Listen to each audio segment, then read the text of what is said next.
पहला प्रश्न,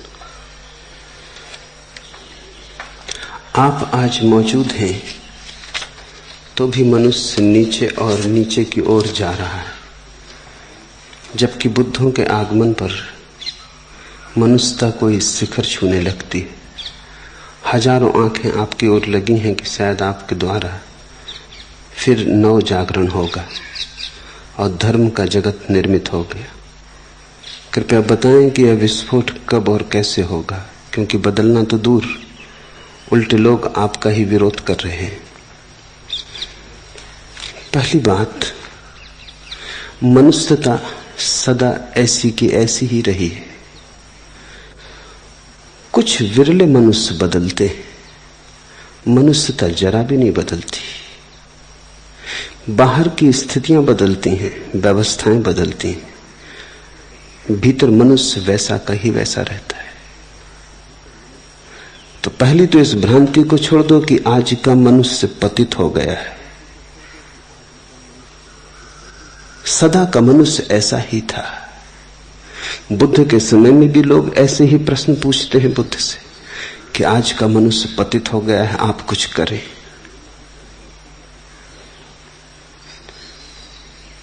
लाओत्सु से भी ऐसे ही प्रश्न, कन्फ्यूशियस से भी ऐसे ही प्रश्न। पुराने से पुराना शास्त्र खोज लें, पुराने से पुराना शास्त्र यही रोना रोता है कि मनुष्य पतित हो गया है। बेबीलोन में 6000 वर्ष पुरानी एक ईंट मिली है जिस पर शिलालेख है। उस शिलालेख में यही लिखा है कि आज के मनुष्य को क्या हो गया, पतित हो गया। 6000 साल पहले भी यही बात है। हर समय के आदमी ने ऐसा सोचा है कि आज का मनुष्य पतित हो गया। इसके पीछे कुछ मनोवैज्ञानिक कारण है। अतीत के मनुष्यों का तो तुम्हें पता नहीं, उनके संबंध में तो तुम कुछ भी नहीं जानते। बुद्ध के संबंध में तो तुम कुछ जानते हो, लेकिन बुद्ध किन मनुष्यों के बीच जी रहे थे उनके संबंध में तुम कुछ भी नहीं जानते हो। बुद्ध के संबंध में तो शास्त्र हैं, उनकी महिमा के गीत हैं। उनकी महिमा के गीत को तुम उस समय की मनुष्यता की महिमा मत समझ लेना। अगर सच में ही बुद्ध के समय के लोग ऊंचे होते तो बुद्ध की कौन फिक्र करता है। अंधेरे काले बादलों में ही बिजली चमकती है। बुद्ध इतने बड़े होकर दिखाई पड़े, ये छोटे मनुष्यों के कारण ही संभव था। अगर बुद्ध जैसे ही मनुष्य होते बड़ी संख्या में तो बुद्ध को कौन पूछता, कौन ख्याल करता। सोचो, कोहिनूर हीरा कीमती है क्योंकि अकेला है। अगर गांव गली कूचे, राह के किनारे, नदी के तटों पर कोहिनूरों के ढेर लगे होते तो कोहिनूर को कौन पूछता। राम की हम याद करते हैं क्योंकि जमाना राम जैसा नहीं था। कृष्ण की हम याद करते हैं क्योंकि जमाना कृष्ण जैसा नहीं था। जमाना तो रावण जैसा रहा होगा और जमाना तो कंस जैसा रहा होगा। आदमी सदा से ऐसा ही है। लेकिन अतीत के संबंध में एक धारणा बन जाती है कि अतीत सुंदर था, क्योंकि अतीत के सुंदरतम लोगों की खबरें तुम तक आती। अतीत के सुंदरतम गीत गूंजते हुए सदियों में तुम्हारे पास आते। बाजार की भीड़ भाड़, छीना झपटी तो भूल जाती, सुंदरतम बचता है। फूल बचते हैं, कांटे तो भूल जाते। और आज जो तुम्हारे निकट लोग हैं उनमें तुम्हें कांटे दिखाई पड़ते हैं, कांटे ही कांटे सब तरफ दिखाई पड़ते हैं। समसामयिक बुद्ध पुरुष दिखाई भी नहीं पड़ता, क्योंकि इतने कांटों की भीड़ में भरोसा भी करना मुश्किल है कि गुलाब का फूल खिल सकता है। तो जब कोई बुद्ध पुरुष मौजूद होता है उस पर भरोसा नहीं आता, क्योंकि बुद्ध पुरुष तो एक होता है और अबुद्ध पुरुष अरबों खरबों होते हैं। भरोसा आए भी कैसे। लेकिन जब समय बीत जाता है तो उस एक की तो याद गूंजती रहती और उन अनेकों का विस्मरण हो जाता है। तब तुम्हारे सब मूल्यांकन अस्त व्यस्त हो जाते। आदमी सदा से ऐसा ही रहा है। न तो अतीत के समय का आदमी श्रेष्ठ था, न तुम निकृष्ट हो। न अतीत के समय का आदमी निकृष्ट था, न तुम श्रेष्ठ हो। आदमी आदमी जैसा है। चीजों में फर्क पड़ गए। ये बात निश्चित है कि अतीत का आदमी फिएट कार की आकांक्षा नहीं करता था, क्योंकि फिएट कार नहीं थी। इससे तुम ये मत सोच लेना कि आज का आदमी बड़ा पतित हो गया, देखो फिएट कार की आकांक्षा करता है। अतीत का आदमी एक शानदार घोड़े की आकांक्षा करता था, एक अच्छी बग्घी की आकांक्षा करता था, रथ की आकांक्षा करता था। आकांक्षा वही है। बग्घी की जगह फिएट आ गई, आकांक्षा में कोई फर्क नहीं पड़ा है। अतीत का आदमी ऐसा ही लोभी था, ऐसा ही कामी था, ऐसा ही क्रोधी था। नहीं तो बुद्ध पुरुष पागल हैं जो समझाएं कि क्रोध मत करो, वासना में मत पड़ो, जो लोगों को समझाएं लोभ छोड़ो। तुम्हारे सारे शास्त्र शिक्षा क्या देते? शिक्षा किसको दी जाती? अगर लोग अलोभी थे तो बुद्ध पागल थे जो लोगों को कहते कि लोभ छोड़ो। लोग तो लोभ छोड़े हुए थे, वो कहते आप भी बातें क्या कर रहे हैं, लोभी यहां है कौन? 40 साल निरंतर बुद्ध गांव गांव घूम के लोगों को समझाते रहे, लोभ छोड़ो, ईर्ष्या छोड़ो, महत्वाकांक्षा छोड़ो, अहंकार छोड़ो। निश्चित ही ये बातें लोगों में रही होंगी, अन्यथा ये औषधियां किसको बांटी जा रही थी? लोग बीमार रहे होंगे।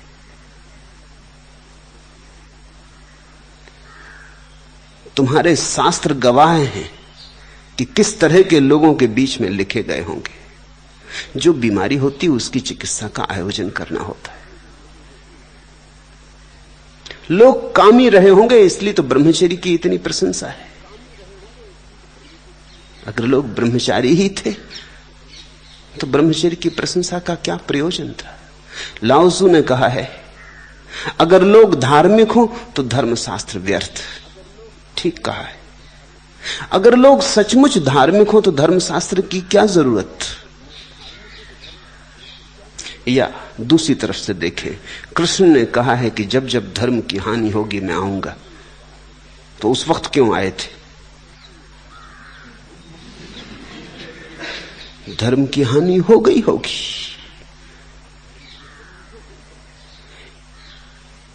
सीधी सी बात है। जब जब अंधेरा घेरेगा, साधु संत सताए जाएंगे, तब तब आऊंगा। तो उस समय ये घड़ी घट गई होगी। अगर तर्क को ठीक से समझें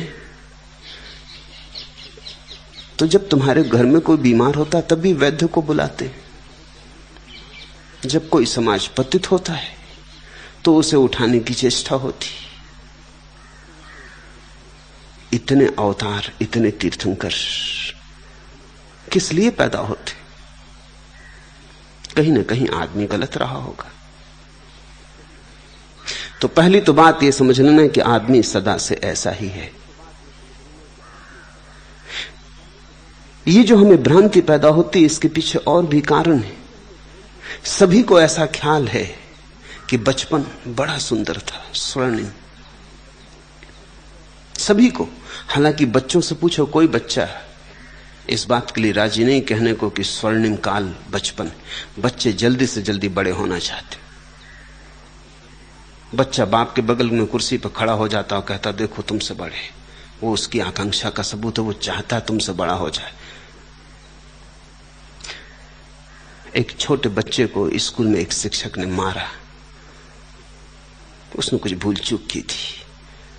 मारने के बाद उसे फुसलाया, समझाया और कहा बेटा देख, ये मैं मारता हूं इसलिए कि तुझे मैं प्रेम करता हूं।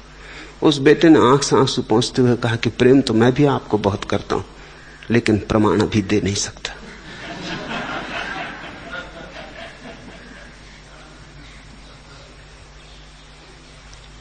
छोटे बच्चों से पूछो, वो जल्दी से जल्दी बड़े हो जाना चाहते, लेकिन बाद में याद रह जाती है सिर्फ कि बचपन बड़ा सुंदर था।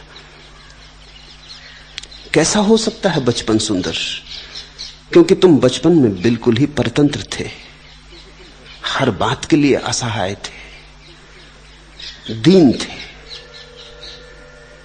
और हर बात के लिए तुम्हें किसी का मुंह तकना पड़ता था। ऐसी असंत परतंत्र अवस्था है, ऐसी स्वतंत्रहीन अवस्था कैसे सुंदर हो सकती। लेकिन बाद में यही याद रह जाती कि बचपन बड़ा सुंदर था। मनोवैज्ञानिक कहते हैं इसके पीछे एक कारण है। आदमी का मन जो दुखपूर्ण है उसे भुला देता है, क्योंकि दुख को याद रखना कठिन है। दुख इतना ज्यादा है कि अगर हम दुख को याद रखें तो हम जी ना सकेंगे। तो जो दुखपूर्ण है उसे हम हटा देते, उसे हम अचेतन में गर्त में डाल देते, और जो सुखद सुखद है उसकी फूल माला बना लेते। जिस जैसे हम आगे बढ़ते जाते हैं, जो सुखद है उसको इकट्ठा करते जाते हैं, जो सुखद नहीं है उसे छोड़ते चले जाते हैं। तो पीछे के संबंध में हम जो भी वक्तव्य देते हैं वो सब गलत होते हैं। और यही स्थिति बड़े पैमाने पर समाज के संबंध में सही है। हम सोचते हैं कि अतीत में सब सुंदर था, सब स्वर्ण युग अतीत में हो चुके।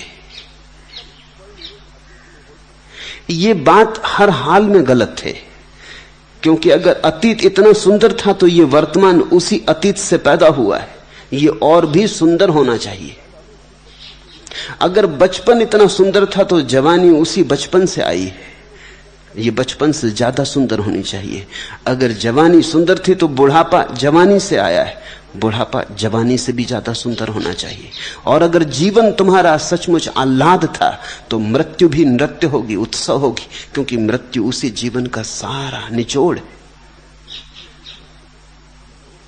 लेकिन तुम तो देखते हो कि बचपन सुंदर था जवानी से, जवानी सुंदर बुढ़ापे से, जीवन सुंदर, मृत्यु सुंदर कभी नहीं। ये तो तुम दुख दुख को छोड़ते जाते हो, सुख सुख को चुनते जाते हो।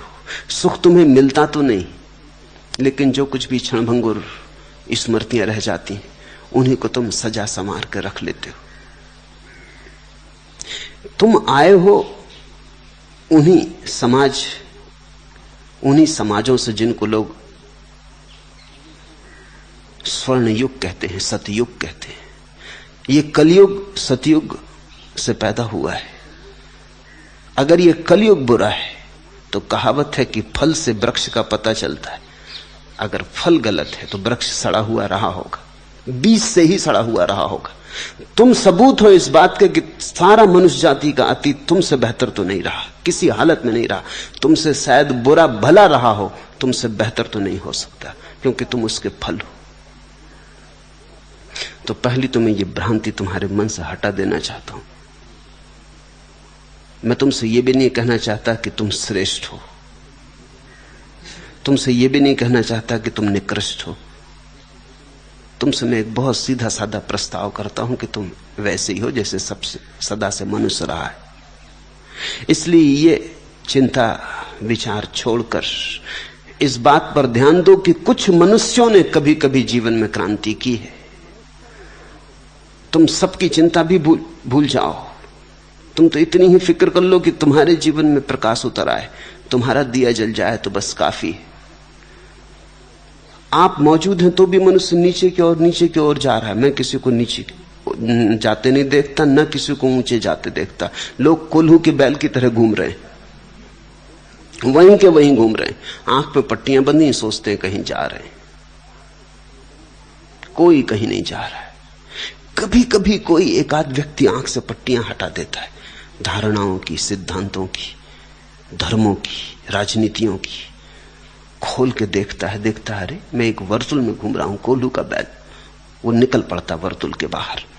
उस वर्तुल के बाहर छलांग लगा लेना ही सन्यास है। इस समाज में कभी धर्म आने वाला नहीं है, कुछ सन्यासियों के जीवन में धर्म आने वाला है। धर्म तो महाक्रांति है, और क्रांति व्यक्ति में ही घट सकती, समाज में तो ज्यादा से ज्यादा सुधार घटते। लीपा पोती चलती, मकान वही का वही रहता, कहीं पलस्तर गिर गया तो चढ़ा दिया, कहीं रंग खराब हो गया तो रंग कर दिया, कहीं छप्पर खराब हो गया तो कुछ कपड़े बदल दिए, कहीं दीवार गिरने लगी तो सहारे और टेक लगा दी, मगर मकान वही का वही रहता है। क्रांति तो व्यक्ति में घटती है, नितांत रूप से वैयक्तिक है क्रांति। तो मैं तो किसी को नीचे ऊंचे जाते नहीं देखता, समाज तो वहीं के वहीं है। पूछा है, जबकि बुद्ध पुरुषों के आगमन पर मनुष्यता कोई शिखर छूने लगती। मनुष्यता नहीं, कुछ मनुष्य, कुछ मनुष्यों में छिपी मनुष्यता जरूर छूने लगती। लेकिन उस शिखर को न छूने वाले लोगों की संख्या सदा बड़ी होती। कभी करोड़ में एक आदमी बुद्धों के साथ उस अनंत की यात्रा पर निकलता है। आज तुम्हें लगता है कि बुद्ध के समय में बड़ी क्रांति हुई होगी, या महावीर के समय में बड़ी क्रांति हुई होगी, लेकिन अगर तुम अनुपात देखो तो तुम चकित हो जाओगे। बुद्ध जिस गांव से गुजरते हैं, अगर उसमें 10,000 आदमी हैं तो 10 भी सुनने को आ जाएं तो बस पर्याप्त है। और उन 10 में भी जो सुनने आ गए हैं, उनमें से एक भी सुन ले तो बहुत। सुनने आ जाने से थोड़ी कोई सुन लेता है। आज तुम्हें लगता है कि बहुत लोग, अभी जो मुझे सुन रहे हैं उनकी संख्या नगण्य है, जो मुझे समझ रहे हैं उनकी और भी नगण्य, जो मुझे समझ के अपने जीवन को बदल रहे हैं उनकी और भी नगण्य। समय बीत जाने पर यही संख्या बड़ी दिखाई पड़ने लगेगी। आज जैनों की संख्या 30 लाख से ज्यादा नहीं। अगर महावीर ने 30 आदमियों को बदला हो तो 2000 साल में उनसे 30 लाख की संख्या पैदा हो सकती। बहुत ज्यादा लोगों को नहीं बदला होगा। 2500 साल में जैनियों की संख्या 30 लाख है। 30 जोड़े इतनी बड़ी संख्या पैदा कर सकते हैं 2500 साल में। बहुत थोड़े से लोग बदले होंगे। बदलाहट सदा थोड़े से लोगों में आती। हां, उन थोड़े से लोगों में मनुष्यता जो छिपी है वो बड़े ऊंचे शिखर छूने लगती। मगर तुम इसकी चिंता न करके इसकी ही चिंता करो कि तुम्हारे भीतर वो शिखर छुआ जा रहा है या नहीं। कहीं ऐसा ना हो कि तुम सबकी चिंता में खुद को बिसार बैठो, और वहीं घटना घट सकती सबकी चिंता में तुम तो चूक ही जाओगे और सबको कोई लाभ ना होगा। हजारों आंखें आपकी ओर लगी हैं कि शायद आपके द्वारा फिर नव जागरण होगा। ये भ्रांतियां छोड़ो। किसी के द्वारा कभी कोई नव जागरण न हुआ है, न होने वाला है। कितने सत्पुरुष हुए। तुम ये भ्रांतियां कब तक बांधे रहोगे? ये भ्रांतियां तुम्हें भटकाती हैं। इनके कारण तुम जो क्रांति कर सकते थे वो नहीं करते। तुम बैठ के प्रतीक्षा करते हो होगा, जैसे किसी और का काम है, जैसे ये मेरी जिम्मेवारी, जैसे नहीं होगा तो मैं दोषी। तब तो तुम सभी बुद्ध पुरुषों को दोषी पाओगे, क्योंकि वो नव जागरण अब तक नहीं आया। मैं तुमसे ये कहना चाहता हूं वो कभी नहीं आएगा। अंग्रेजी में उस नव जागरण के लिए जो शब्द है उटोपिया, वो बहुत अच्छा है। उटोपिया शब्द का ही अर्थ होता है जो न कभी आया न कभी आएगा। वो सिर्फ तुम्हारी आकांक्षा है, और नपुंसक आकांक्षा है। दूसरे के लिए प्रतीक्षा क्यों कर रहे हो? मेरे पास लोग आते हैं, वो कहते हैं अब अवतार का जन्म कब होगा? तुम क्या कर रहे हो? जन्माओ अवतार को अपने भीतर। तुम ये उत्तरदायित्व क्यों टालते हो? किस पे टाल रहे हो? मेरे पास लोग आते हैं, वो कहते हैं भगवान सुनता नहीं, इतनी आहें उठ रही हैं, भगवान कहां है, आता क्यों नहीं? ये मनुष्य की जालसाजियां हैं, ये धारणाएं। इनसे एक तरकीब तुम अपने भीतर बना लेते हो कि हमें तो कुछ करना नहीं, बैठ के राह देखनी, जब आएगा तब होगा। कोई मसीहा आएगा, कोई पैगंबर आएगा, कोई अवतार आएगा। आ चुके पैगंबर, आ चुके मसीहा, आ चुके अवतार, और नवजागरण नहीं आया। तुम कब जागोगे? कितने अवतार, कितने तीर्थंकर आ चुके, कहां नवजागरण आया, कहां हुई क्रांति? नहीं, तुम्हारी भ्रांति है, किसी दूसरे से होने वाली नहीं है। तुम में घटना घटेगी। समूह में कभी घटना नहीं घटेगी। समूह में जो घटती है वो राजनीति है, व्यक्ति में जो घटता है वह धर्म। तुम राजनीति को धर्म पर आरोपित मत करो। अगर लोग सोना चाहते हैं तो कौन जगाएगा, कैसे जगाएगा? अगर ज्यादा जगाने वाला गड़बड़ करेगा, सोने वाले उसकी हत्या कर देंगे। वही तो हुआ। जीसस को सूली पर लटका दिया, सुकरात को जहर पिला दिया। ये लोग जरा ज्यादा शोरगुल मचाने लगे। अब जिसको सोना है तुम उठ के और घंटा बजाने लगे सुबह से और कहने लगे प्रभात बेला आ गई, जागो। पर जिसको सोना है वो कहता है सोना और जागना तो कम से कम मेरी स्वतंत्रता होनी चाहिए। फिर दूसरा आदमी आके घंटा बजाने लगे कि जागो, तो उससे गुस्सा आए, बिल्कुल स्वाभाविक है। और सोने वाले लोग ज्यादा हैं, सोए ही हैं। घंटे बजाने वाले आते हैं और चले जाते हैं, और सोने वाले करवट भी नहीं बदलते, या बहुत से बहुत करवट बदल लेते, फिर सो जाते, थोड़े नाराज हो जाते। अगर भले हुए तो कहते हैं महाराज नमस्कार, आप बड़े महात्मा हैं, मगर अभी मुझ दिन को छोड़ो, अभी मेरी सुविधा नहीं जागने की। जागूंगा जरूर, आपकी बात बिल्कुल ठीक है। लोग कहते हैं आपकी बात बिल्कुल ठीक है कि छोड़ो, मेरा पिंड छोड़ो। अब कौन विवाद करे? सोने वाला विवाद कैसे करे? सोने वाला कहता मुझे सोने दो, माना कि ब्रह्म मुहूर्त और उठना चाहिए ब्रह्म मुहूर्त में, और कभी हम जरूर उठेंगे और याद रखेंगे तुम्हारी बात, और तुम्हारा नाम स्मरण करेंगे, तुम्हारी पूजा भी करेंगे, फोटो लटका लेंगे, मूर्ति लगा देंगे, सदा सदा तुम्हें पूजेंगे। मगर अभी छोड़ो, अभी मुझे नींद आ रही, अभी मैं इस योग्य नहीं, अभी मैं पात्र नहीं, अभी घर है, गृहस्थी है, बच्चे हैं, पत्नी है, अभी इनको संभालने दो, एक दिन तो मोक्ष की तरफ जाना है। आप बिल्कुल ठीक कहते। इसलिए तुम पूजा करते हो, मंदिर बनाते हो। तुम्हारे मंदिर और तुम्हारी पूजाएं तुम्हारे बचने की विधियों का अंग है। जो दुष्ट हैं वो झगड़ने को खड़े हो जाते हैं, जो सज्जन है वो पूजा करने को, मगर जगने को कोई राजी नहीं। हमने भारत में सूली नहीं दी, सज्जनों का देश है। मारपीट झगड़ा झांसे में हम भरोसा नहीं करते। अहिंसकों का देश है, शाकाहारियों का देश है। बड़ा पुरानी हमारी परंपरा। हम कहते हैं जिसको हाथ जोड़ के पैर छू के छुटकारा पाया जा सकता, उसको सूली पे क्यों लटकाना? और सूली पे लटकाने से झंझट ही बढ़ती है। आखिर सोने वाले आदमी को सूली बनाना पड़े, ले जाओ, सूली पे लटकाओ, पैर छू लिए कि महाराज साष्टांग दंडवत है, आप जाएं। हमने समझ ली तरकीब। तो जो जीसस के साथ यहूदियों ने किया वो हमने बुद्ध के साथ नहीं किया। कभी इक्के दुक्के किसी पागल ने पत्थर फेंक दिया, लेकिन आमतौर से समाज ने कहा कि आप ईश्वर के अवतार हैं। महावीर को हमने थोड़ी बहुत गाली गलौज दी, लेकिन कोई जहर नहीं पिला दिया जैसा सुकरात को यूनान में पिला दिया। हमने कबीर को कोई मंसूर की तरह काट नहीं डाला जैसा मुसलमानों ने मंसूर को काट दिया। सज्जनों का देश है। हम तरकीब ज्यादा बेहतर जान गए। हम समझ गए कि जहां सुई से काम हो जाता है वहां तलवार की क्या जरूरत। मंदिर में बिठा देते हैं, मूर्ति बना देते हैं, फूल चढ़ा देंगे, शास्त्र बना देते हैं, और क्या चाहिए? मगर जगाने की कोशिश मत करो। समाज कभी भी नहीं जागेगा।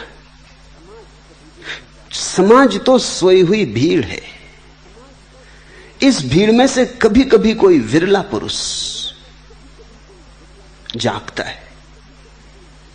तो तुम ये तो पूछो ही मत, ये तो बात ही मत करो। मैं तुम्हारी किसी भ्रांति में किसी तरह का सहारा देने को तैयार नहीं। मैं नहीं तुमसे कहता कि मेरे द्वारा नव जागरण आएगा, सारी दुनिया में क्रांति हो जाएगी, राम राज्य स्थापित हो जाएगा। हो चुकी ये पागलपन की बातें बहुत। राम से नहीं हुआ राम राज्य स्थापित, तो किसी दूसरे से कैसे हो जाएगा? कृष्ण से नहीं हुआ, हार गए सिर पटक पटक के। बुद्ध से नहीं हुआ तो मुझसे कैसे हो जाएगा? नहीं, बुद्ध और कृष्ण और राम ने वैसी भ्रांति पाली नहीं, वो भ्रांति तुम पाले हुए हो। बुद्ध तो बार बार कहते हैं कि अपने दिए बनो, मेरे द्वारा कुछ भी ना होगा।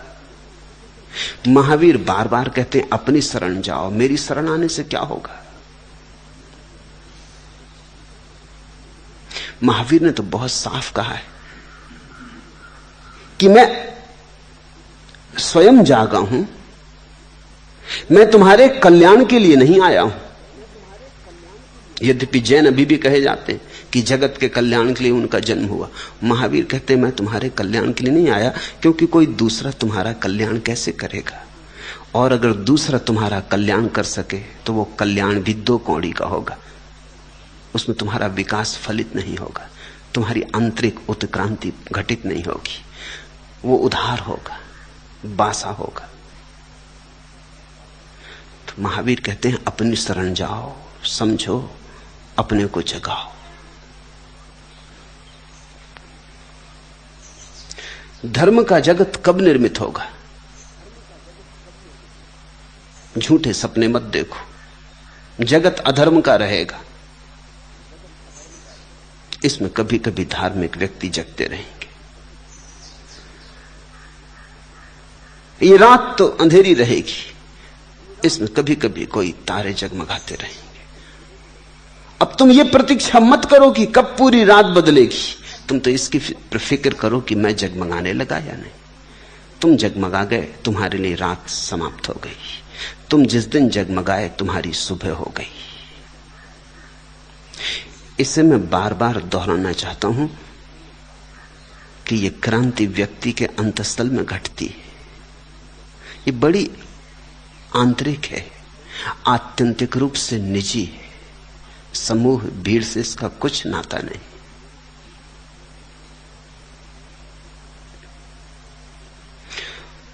पूछा है क्योंकि बदलना तो दूर, कब होगा विस्फोट, कैसे होगा? बदलना तो दूर, उल्टे लोग आपका विरोध कर रहे हैं, वो सदा से करते रहे, कुछ नया नहीं उसमें। वो विरोध न करे तो आश्चर्य होगा, विरोध उन्हें करना ही चाहिए, वो उनकी पुरानी आदत है।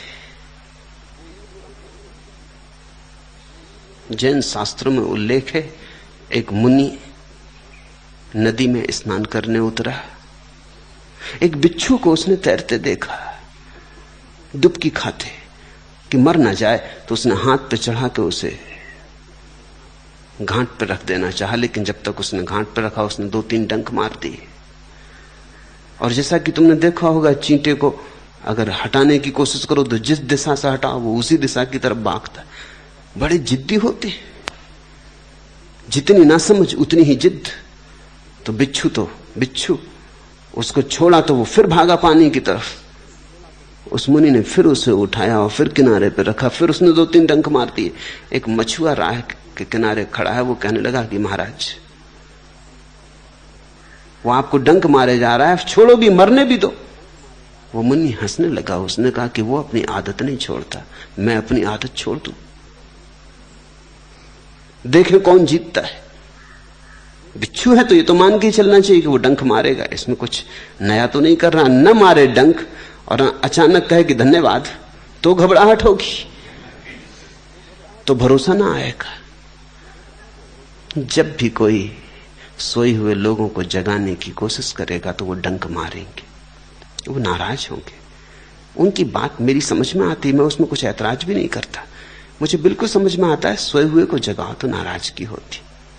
यह भी हो सकता है कि तुमसे कह के सोया हो कि सुबह 4 बजे उठा देना, मुझे ट्रेन पकड़नी, लेकिन उसको भी 4 बजे उठाओ तो वो भी गुस्सा दिखलाता है, वो भी तुम्हें दुश्मन की तरह देखता है। अरे कहा था ठीक है, मगर इसका ही मतलब थोड़ी कि जगा नहीं लगो, अब कह दिया भूल हो गई, मगर अब पीछे तो ना पड़ो।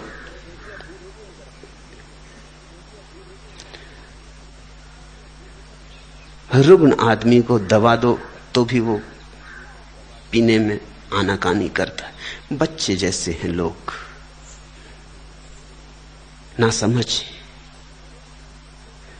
उनकी तरफ से विरोध बिल्कुल स्वाभाविक है। अगर इस विरोध का तुम मनोविज्ञान समझो तो बड़े चकित होगे। वो विरोध इसलिए कर रहे हैं कि उन्हें बात जचने लगी कि बात में कुछ सच्चाई है, नहीं तो वो विरोध भी नहीं करते। उन्हें डर लगने लगा कि ये आदमी कहीं जगह ही ना दे। उनके विरोध की केवल इतनी ही सार्थकता है कि वो संकित हो गए हैं कि अगर इस आदमी को सुना, इसकी बात को जरा गौर से सुना, विरोध का धुआं खड़ा न किया, अपनी आंखें विरोध से न भर ली, तो कहीं ये बात समझ में ना आ जाए, कहीं ये बात हृदय में ना उतर जाए, कहीं ये बीज आत्मा में पड़ ना जाए, तो उनका विरोध सांकेतिक है। वे कह रहे हैं कि अब या तो हमें विरोध करना पड़ेगा या साथ चलना पड़ेगा, अब दो ही उपाय छोड़े। इसलिए सदा उन्होंने विरोध किया है। उनके विरोध की मैं निंदा नहीं कर रहा हूं, मैं उसे स्वीकार करता हूं, वो बिल्कुल स्वाभाविक है। वे जिस दिन विरोध ना करेंगे उस दिन समझना कि उनका अब बुद्धत्व में कोई रस नहीं रहा। वो बड़े दुर्दिन होंगे जब बुद्ध पुरुष आएगा और लोग बिल्कुल विरोध ना करेंगे। लोग कहेंगे मजे से आपको जो कहना कहो, जो करना है करो, हमारा मनोरंजन होता है, आप बड़े मजे से कहो। लोग ताली बजाएंगे और अपने घर चले जाएंगे, कोई विरोध ना करेगा। उस दिन कठिनाई होगी। ध्यान रखना, विरोध का मतलब ही है लगाव शुरू हो गया। घृणा प्रेम का रूप है। जो आदमी घृणा करने लगा अब ज्यादा देर नहीं वो प्रेम भी कर सकेगा। उपेक्षा खतरनाक है। बुद्ध पुरुष आए और लोग उनकी उपेक्षा कर दें, वो राह से निकले, ना कोई विरोध करे ना कोई प्रेम करे। लोग कहें कि ठीक, आपकी मर्जी, आपको जैसा दिल आप कहें, जो आपको रहना है आप रहें, हमें कोई ऐतराज नहीं। जरा सोचो उस स्थिति की बात कि कोई विरोध ना करे, कोई पक्ष में नहीं कोई विपक्ष में नहीं, बुद्ध आए कहें और चले जाएं, कोई लकीर ही ना छूटे किसी पर, तो दुर्दिन होगा। तो उसका अर्थ हुआ कि अब बुद्धत्व में इतना भी रस नहीं रहा लोगों का, अब कोई विरोध भी नहीं करता।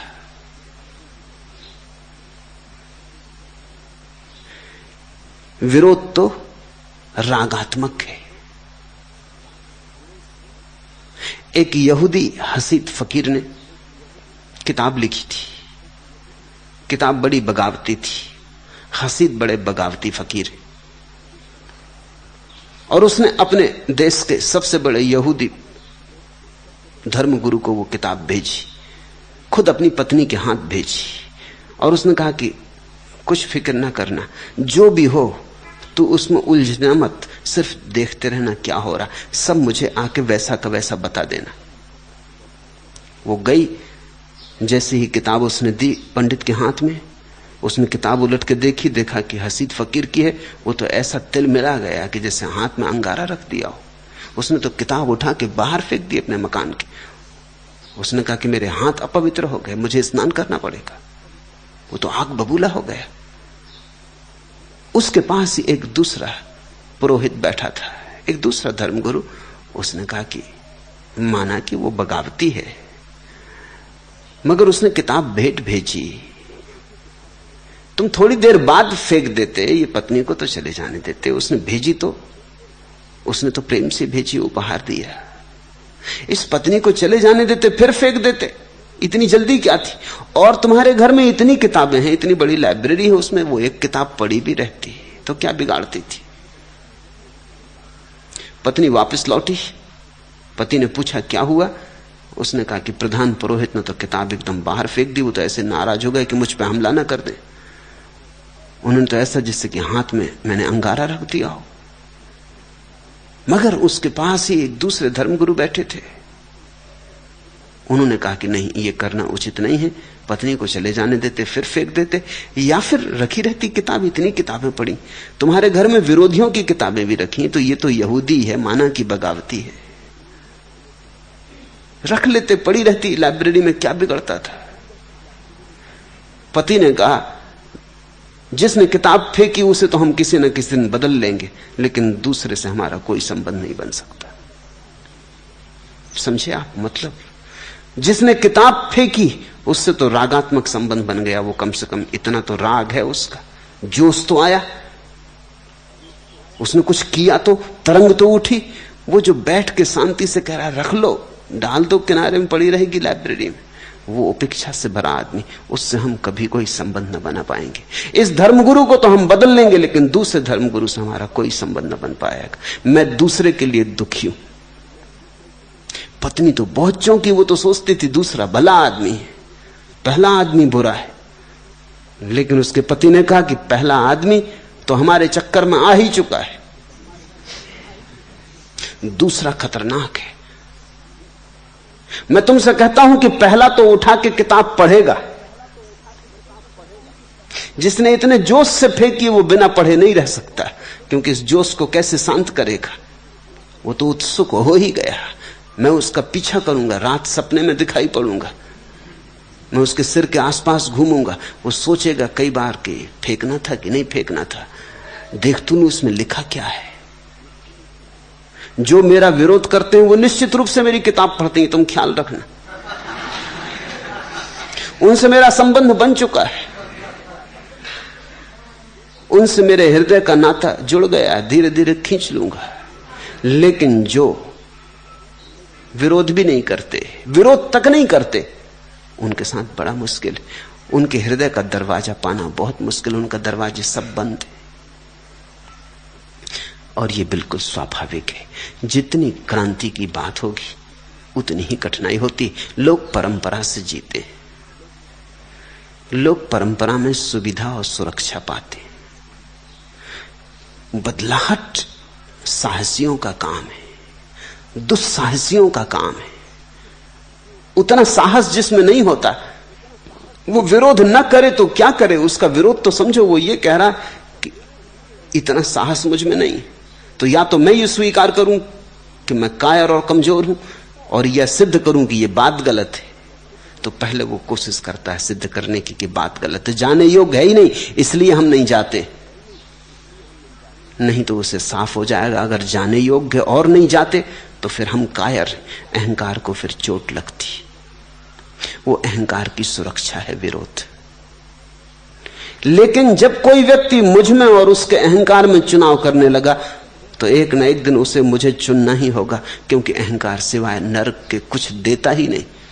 उस चुनाव को तुम कब तक किए चले जाओगे?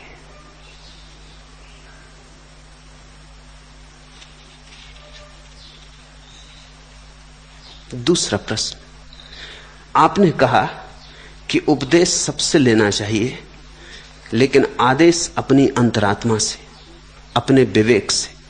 प्रश्न है कि जब तक विवेक ना हो तब तक कैसे पता चले कि जो आवाज अंदर से आ रही है वह विवेक जन्य है या मन का ही एक खेल? कृपया प्रकाश डालें। स्वाभाविक प्रश्न उठेगा। मैंने कहा उपदेश सबसे ले लेना, आदेश अपने से लेना। तुम्हारा प्रश्न संगत है। तुम पूछते हो तय कैसे होगा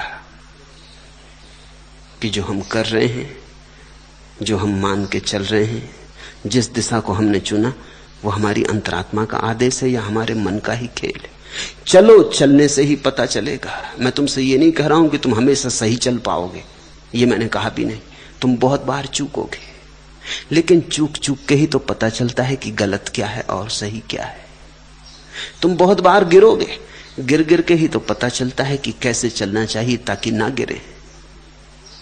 छोटा बच्चा चलना शुरू करता है, अगर वो कहे कि मुझे बिल्कुल ऐसी तरकीब चाहिए 100% गारंटी की कि गिरूं ना, तो कभी चलेगा नहीं, कभी चल ही ना पाएगा। फिर वो किसी की गोदी में ही चढ़ा रहेगा। गिरना तो पड़ेगा। और जब मां कहती बेफिक्र होकर तू चल, गिरेगा थोड़ी, तो वो जानती है कि गिरेगा, लेकिन गिरने के सिवाय चलना सीखने का कोई उपाय नहीं। तुम साइकिल चलाने के संबंध में किताब पढ़ लो, किताब में सब समझाया हो कि किस तरह संतुलन कायम करना चाहिए, किस तरह पैडल चलाने चाहिए, किस तरह हैंडल पकड़ना चाहिए। इससे कुछ ना होगा। तुम लाख किताब को कंठस्थ करके साइकिल चलाने जाओ, 2-4 बार गिरोगे, हाथ पैर पे पट्टी बंधेगी, चमड़ी 2-4 बार छिलेगी, मगर उसी गिरने से तुम्हें संतुलन की प्रतीति होगी। क्या है संतुलन? किताब में लिखने से थोड़ी पता चलता है कि संतुलन क्या है, बैलेंस क्या है।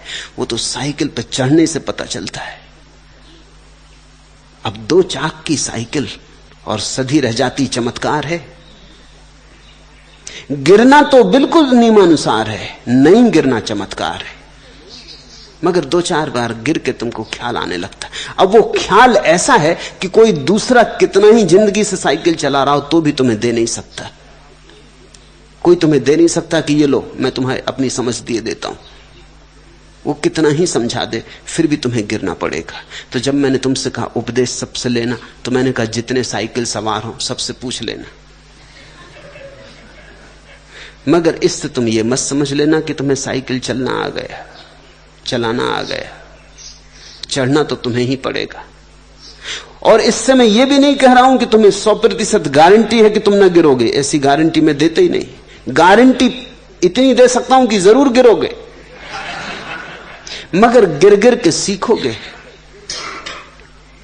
कई बार गलत रास्तों पर भटक जाओगे, लेकिन अगर अपने ही कारण भटके तो लौट आओगे। अगर दूसरे के कारण भटके तो कभी ना लौट सकोगे। क्योंकि जो आदमी दूसरे के पीछे चल रहा है उसे कभी पता ही नहीं चलता है कि मैं ठीक जा रहा हूं कि गलत जा रहा हूं। जैसे कि तुम किसी साइकिल सवार के पीछे कैरियर पे बैठे हुए, तुम्हें थोड़ी बैलेंस आएगा, हालांकि तुम भी साइकिल पे सवार हो, लेकिन तुम्हें संतुलन नहीं आएगा। तुम जन्मों जन्मों तक बैठे रहो दूसरे की साइकिल के पीछे। यात्रा भी होगी मगर संतुलन नहीं आएगा। और असली बात संतुलन है। तो तुम किसी के पीठ के पीछे चल पड़ो। तुम जब किसी के पीछे चलते हो तो तुम इसी भय के कारण तो चलते हो, कहीं हम चले तो भूल ना हो जाए। तो हम जानकार के पीछे चले, लेकिन हो सकता है जानकार भी तुम्हारी जैसी बुद्धि का हो, किसी और जानकार के पीछे चल रहा हो, और वो भी इसी बुद्धि के हो, और अक्सर इसी बुद्धि के लोग। तो तुम पाओगे कि एक आदमी दूसरे के पीछे चल रहा है, दूसरा तीसरे के चल रहा है, तीसरा किसी और के जो कि मर चुके हैं। वो किसी और के पीछे चलते थे जो कि बहुत पहले मर चुके हैं, वो किसी और के पीछे चलते थे जो कभी हुए ही नहीं, चले जा रहे। अब इनको कभी पता नहीं चलेगा कि गलती हो रही, क्योंकि गलती होने का उपाय नहीं, ये तो क्यों है और इसका छोर खोजना मुश्किल है। गलती तो तब पता चले जब क्यों का छोर पता चले। अब अष्टावक्र की मान के चलने लगे जनक, जनक की मान के चलने लगे कोई और 5000 साल में। अब तो तुम्हें पता लगाना मुश्किल हो जाएगा कि गलती कहां हो रही। ये तो बड़ा क्यों है। इसमें तो अष्टावक्र गिरे तो भी तुम्हें पता ना चलेगा कि वो गिर गया गड्ढ में, वो काम नहीं आई उनकी गीता, वो तड़फ रहे हैं पड़े, उसका भी तुम्हें पता नहीं चलेगा। तुम तो भेड़ चाल से चलते चले जाओगे। जब 10-5000 साल में तुम भी उनके ऊपर गिरोगे, उनकी हड्डियों पर, तब तुम्हें पता चलेगा कि तो भूलोगे, लेकिन तब बहुत देर हो चुकी होगी। नहीं, भूल के किसी के पीछे मत चलना। सुन लेना, जान लेना, समझ लेना, लेकिन उत्तरदायित्व सदा अपना अपने हाथ में रखना। तो उसका लाभ है। कम से कम क्यों तो नहीं है आगे। तुम गिरोगे तो पता तो चलेगा कि मैं गिरा। तुम गिरोगे तो गिरना क्यों हुआ, किस कारण से हुआ, इसका तो पता चलेगा। अगली बार उस तरह का कारण न दोहरे, इसकी समझ तो आएगी। 10-5 बार गिर के तुम्हें साइकिल चलाने की कला आ जाएगी। वो कला है, विज्ञान नहीं। विज्ञान होता तो दूसरा दे देता, कला कोई दे नहीं सकता। कला सीखनी पड़ती अनुभव से।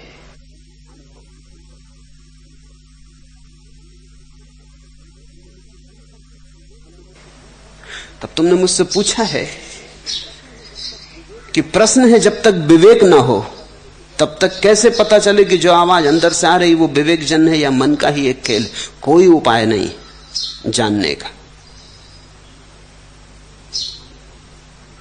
अनुभव से ही तुम्हें धीरे धीरे पता चलेगा। कैसे पता चलेगा? जो मन का खेल है उससे तुम हमेशा तकलीफ में पड़ोगे, हमेशा तकलीफ में पड़ोगे, दुख आएगा। और जो मन का खेल नहीं है उससे हमेशा आनंद की स्फुरना होगी। वही कसौटी है। जो भीतर से आ रही अंतरात्मा से, उसका फल सदा ही आनंद है, सच्चिदानंद है। जो मन का है जाल, उससे तुम हमेशा दुख पाओगे। दुख से पता चलेगा, करके ही पता चलेगा किससे दुख मिला, किससे सुख मिला। जिससे सुख मिले वो सत्य की तरफ जा रही है यात्रा, और जिससे दुख मिले वो असत्य की तरफ जा रही है यात्रा। तुमने सुना है, पढ़ा है कि नरक में दुख है। अच्छा हो इसे थोड़ा उल्टा कर लो, दुख में नरक है। तो जहां जहां दुख मिले तुम समझ लेना कि नरक की तरफ चल रहे हो, गड्ढे में गिर रहे हो। जहां जहां सुख मिले तरंग आए, समाधि की लहर उठे, गीत फूटे, खिले भीतर के इंद्रधनुष, सुवास उठे, संगीत जन्मे, समझना कि चल रहे स्वर्ग की तरफ। चलते चलते, गिरते उठते आदमी सीखता है। एक भूल कभी मत करना, और वो भूल है बैठे मत रह जाना भूल के डर से। भूल करनी ही होगी। हां, एक ही भूल को दोबारा करने की कोई जरूरत नहीं, तो बोधपूर्वक भूल करना। और एक भूल जब हो जाए और पता चल जाए तो पछताते मत बैठे रहना कि भूल हो गई। उतना अनुभव हुआ, लाभ हुआ, अब आगे ऐसी भूल दोबारा ना हो, इसकी गांठ बांध लेना। ऐसे धीरे धीरे तुम पाओगे भूल कम होती गई, कम होती गई, एक दिन भूल समाप्त हो गई और तुम्हारे जीवन में विवेक का उदय हो गया। तुमसे मैं ये पूछता हूं, तुमने पूछा है कि अगर हम दूसरे से उपदेश ना लें तो हमें कैसे पक्का पता चलेगा कि क्या ठीक और क्या गलत, क्या मन का खेल और क्या विवेक की आवाज। मैं तुमसे पूछता हूं, बिना विवेक के जगह तुम कैसे पक्का करोगे कि किसकी माने और किसकी न माने? प्रश्न तो वही का वही। हजारों लोग हैं, हजारों शास्त्र हैं, हजारों शास्त्राएं, सबके मंतव्य अलग है, सबकी दृष्टि अलग है। इसमें तुम किसको चुनोगे? महावीर को चुनोगे कि कृष्ण को चुनोगे? कैसे चुनोगे? क्योंकि महावीर कहते हैं चींटी भी ना मरे, नहीं तो सड़ोगे नरकों में। और कृष्ण कहते हैं फिक्री मत कर, सब उसकी लीला है, तू बेधड़क मार, तू मारने वाला कौन? और फिर कभी आत्मा मारी गई, न हन्यते हन्य माने शरीर। ये तो शरीर ही गिरता उठता है, आत्मा कभी मरती नहीं। तू तलवार से काटेगा तब भी नहीं कटती। न नैनम छिदंती शस्त्राणी। तू फिक्री छोड़ी तो खेल है, किसकी मानोगे? कैसे तय करोगे कौन ठीक इन दो गुरुओं में?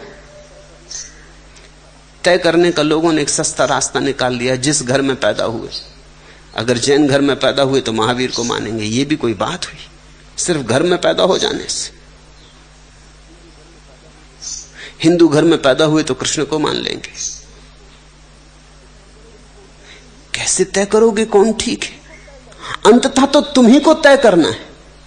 जब तुम गुरु भी चुनते हो तब तुम कैसे तय करते हो ये अंतरात्मा से आवाज उठी कि मन की आवाज?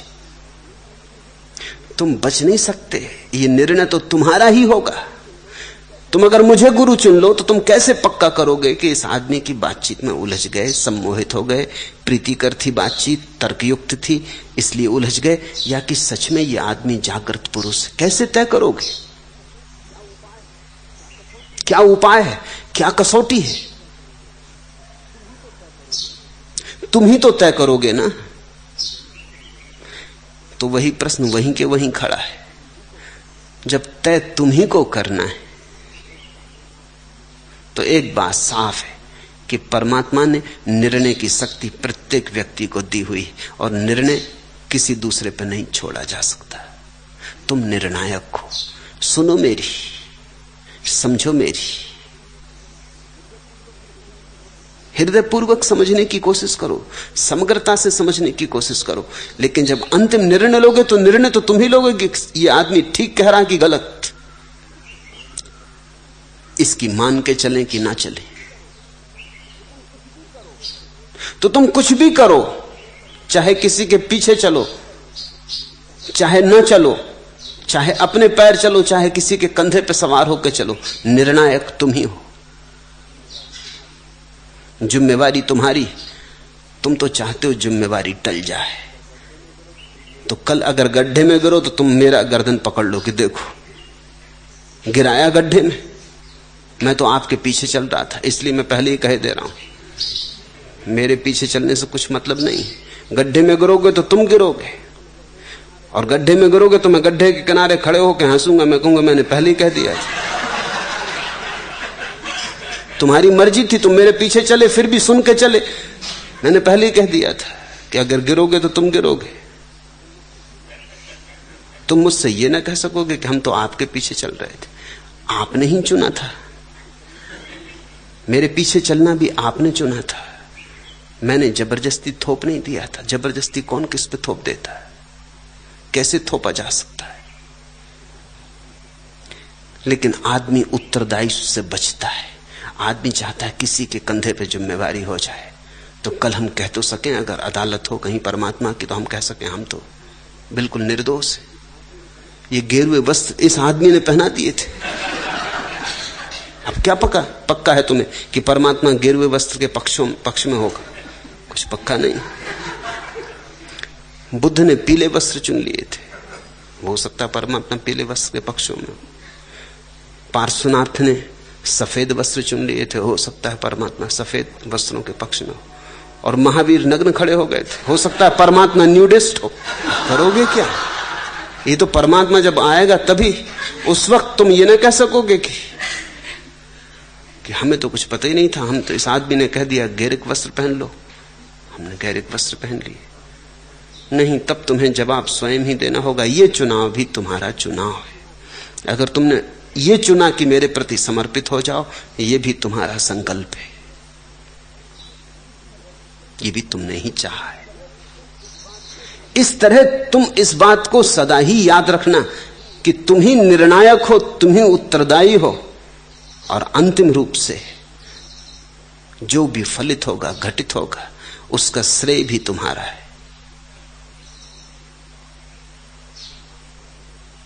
ऐसा मान के जो व्यक्ति चलता है वही सत्य का शोधक, खोजी।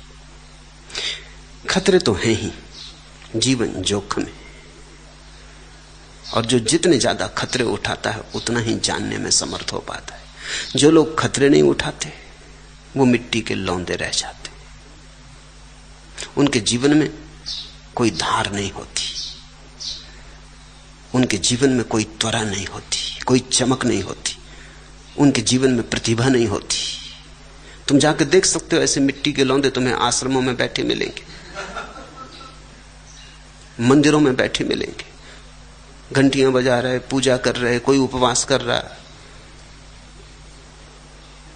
मिट्टी के लौंदे, उन आंखों में तुम बिजलियां ना पाओगे, और उनके प्राणों में तुम वो ऊर्जा ना पाओगे जो ऊर्जा सत्य को पाने के लिए अत्यंत अनिवार्य है। तुम उन्हें मुर्दा पाओगे, तुम उन्हें लाश की तरह पाओगे। तो मैं तुमसे यह कहता हूं कि ऐसे तुम मत बन जाना। तुम अपनी निजता को बचाना और अपनी निजता को निखारना, और कितनी ही कठिनाई हो कभी अपनी निजता को मत खोना, क्योंकि निजता ही तुम्हारी आत्मा है, और उसी आत्मा में छिपा है सत्य। बुद्ध ने अंतिम वचन कहा है आनंद को, अपदीपो भव, अपना दिया स्वयं बन।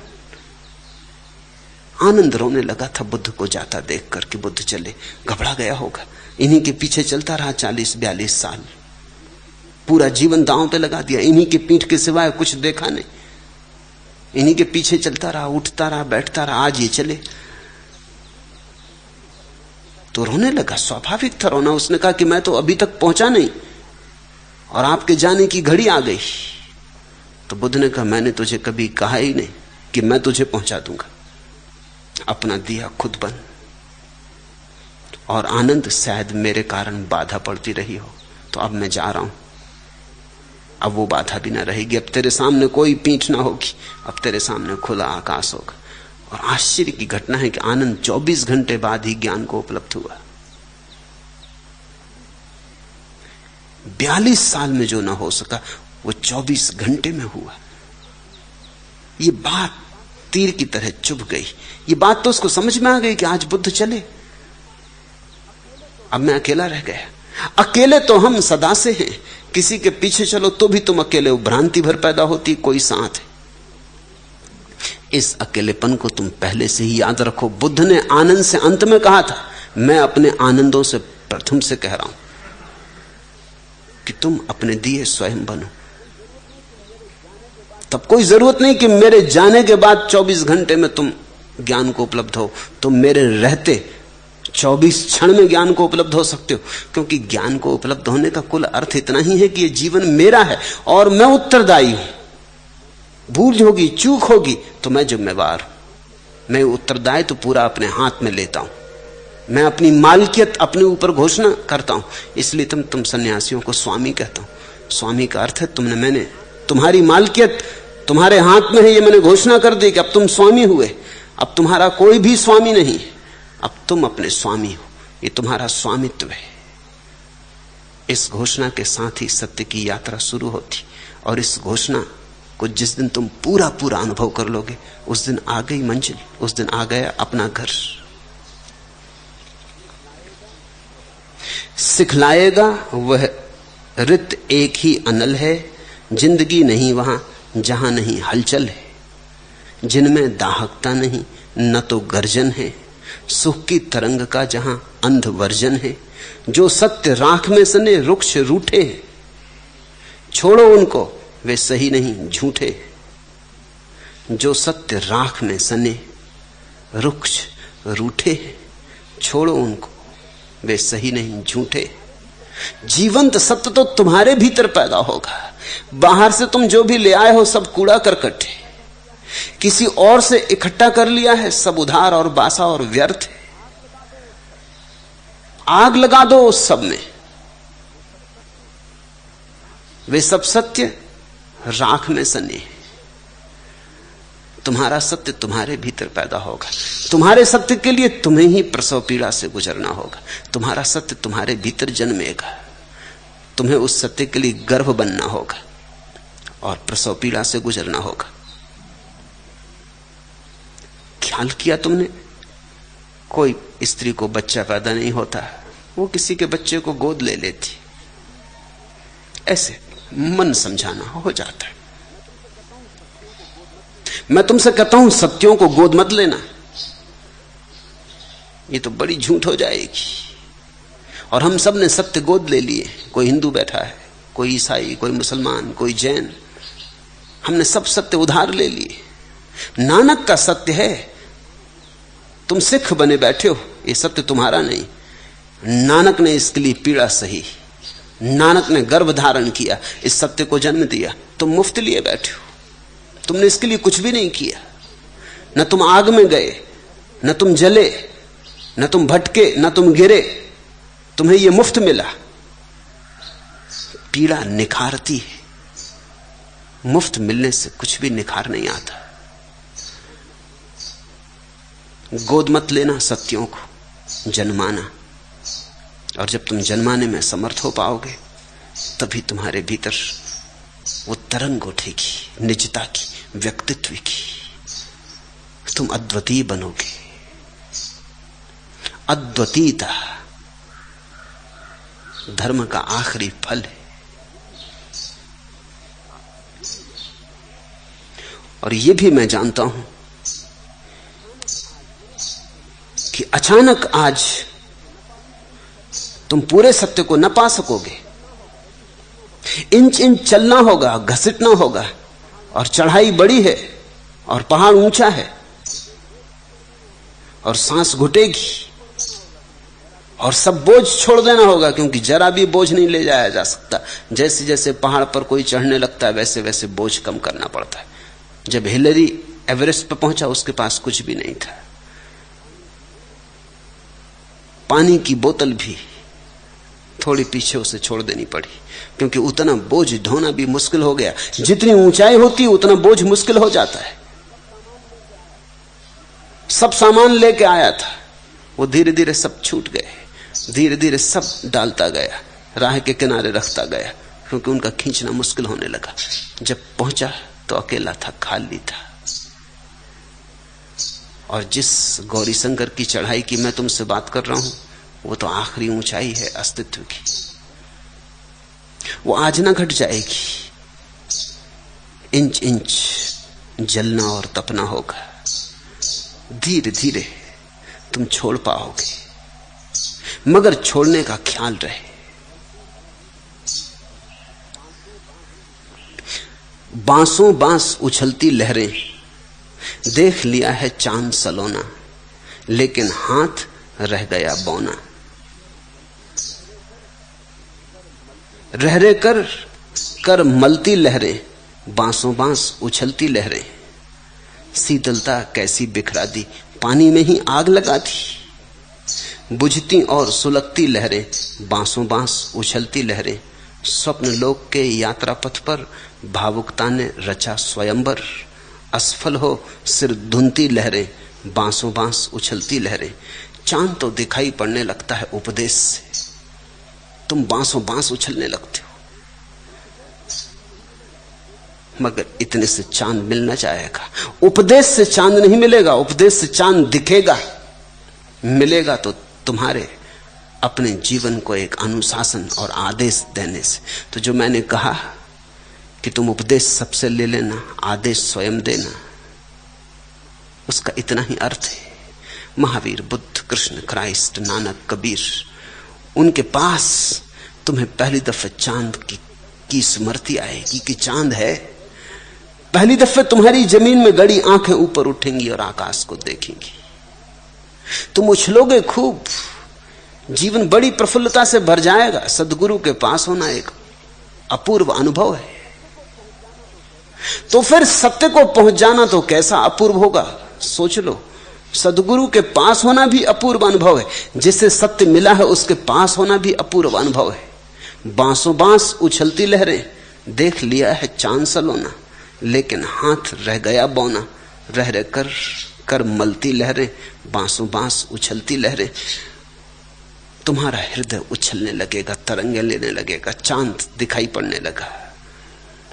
लेकिन उपदेश को ही तुम सब मत समझ लेना, शुरुआत है, प्रारंभ है। चांद तक चलना है, चांद तक पहुंचना है, और तुम अपने ही पैरों से पहुंच पाओगे। कोई किसी और के पैरों से कभी नहीं पहुंचा है। अपो दीपो भव, अपने दिए बनो।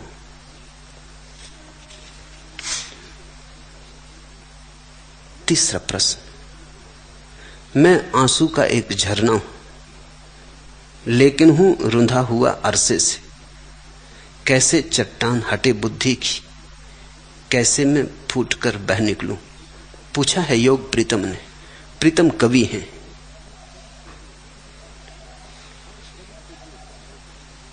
और कवि के लिए सदा एक कठिनाई है, और कठिनाई है कि कवि का अस्तित्व तो होता है हृदय का, अभिव्यक्ति होती है बुद्धि की। तो कवि के भीतर एक द्वंद्व होता है, एक सतत द्वंद्व है।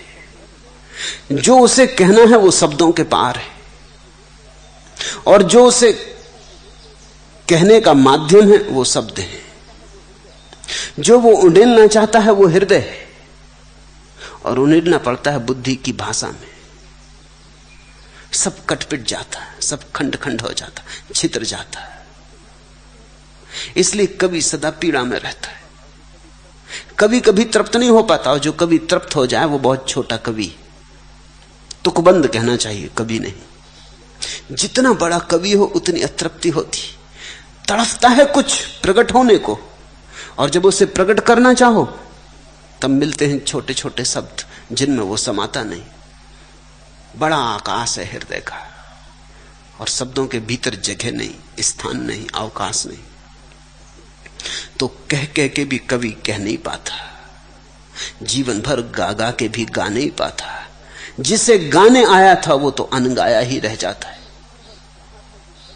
जिसके लिए जीवन भर चाहा था कि प्रकट कर दे वो अप्रगट ही रह जाता है।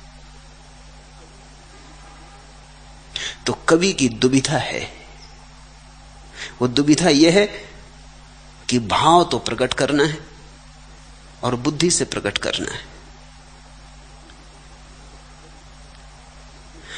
अगर कवि इसमें ही उलझा रहे तो सदा बेचैन और असंतुष्ट रहेगा। कवि एक साथ दो संसारों में जीता है तो बड़ा तनाव होता है। पश्चिम में बहुत से कवि आत्महत्या कर लिए और बहुत से कवि पागल हो जाते, और अक्सर कवि शराब पीने लगते,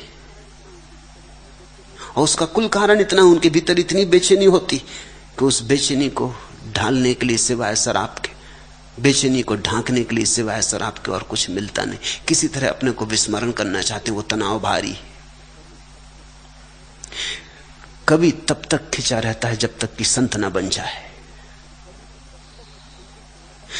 कवि तब तक असंतुष्ट रहता है जब तक संत न बन जाए। संत बनने का अर्थ है कि अब बुद्धि से प्रकट करने की चेष्टा छूटती है,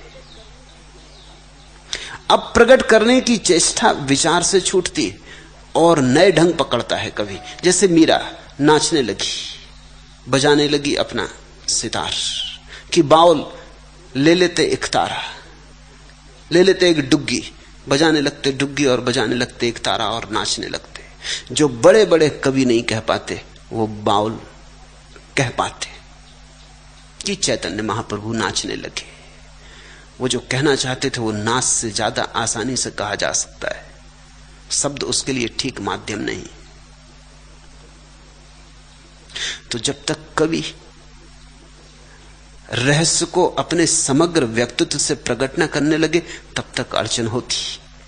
मैं आंसू का एक झरना हूं पूछा है, लेकिन हूं रुंधा हुआ अरसे से। रुंधे हुए हो इसीलिए आंसू के झरने हो ऐसा प्रतीत होता है।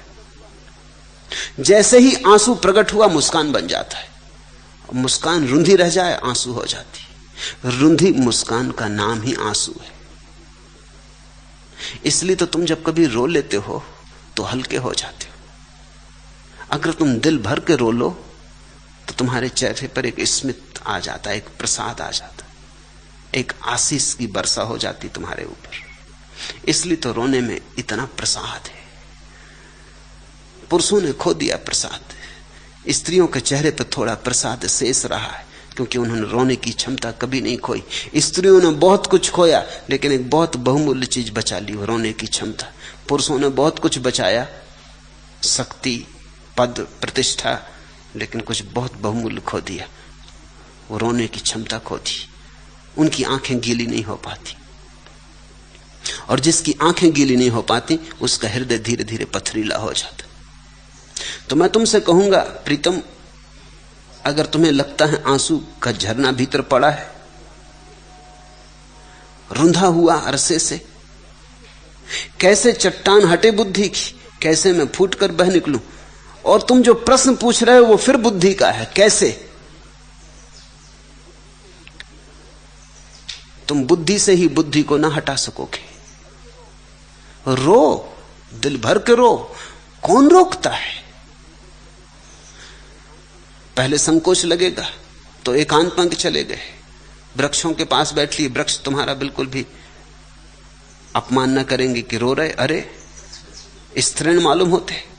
वृक्ष तुमसे बिल्कुल न कहेंगे कि प्रीतम रो मत, ये पुरुष जैसा नहीं मालूम पड़ता, अरे बहादुर आदमी तुम रो रहे। चले जाओ पहाड़ियों में, चले जाओ नदी के तट पर, रो, वृक्ष तुम्हें स्वीकार करेंगे, नदियां तुम्हें स्वीकार कर लेंगी, पहाड़ तुम्हें स्वीकार कर लेंगे। दिल भर के रो। रोने के लिए कैसे क्या पूछना, रोना शुरू करो। रोना तो एक कृत्य है, कैसे का कोई सवाल नहीं। कैसे का तो मतलब यह है कि अब तुम पहले इंतजाम करोगे, विधि विधान करोगे, अनुष्ठान करोगे, आयोजन करोगे। कैसे रोएं? तो क्या करोगे? मिर्ची पीस के आंखों में डालोगे तो रोना झूठा हो जाएगा। अभिनेता वैसा करते।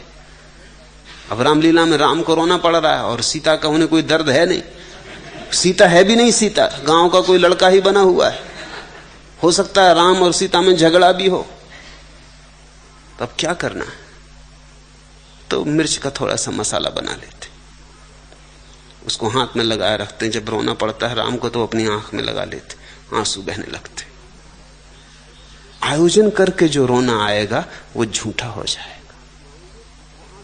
चेष्टा से जो आंसू आएंगे वो आंसू ना रहे, उनका प्रसाद गुण खो गया। इतना कुछ है चारों तरफ, इतना दुख है उसे देख के रो, इतनी पीड़ा है उसे देख के रो, इतना आनंद है उसे देख के रो, इतने फूल खिले हैं उन्हें देख के रो, इतने चांद तारे हैं उन्हें देख के रो। रोने के लिए क्या कमी है? पूरा आयोजन है। और रो ध्यानपूर्वक, डोलो रोने में, नाचो रोने में, बहने दो आंसुओं की धार। शुरू में कठिनाई होगी क्योंकि बहुत दिन का अवरुद्ध है, तो शायद तुम भूल गए हो।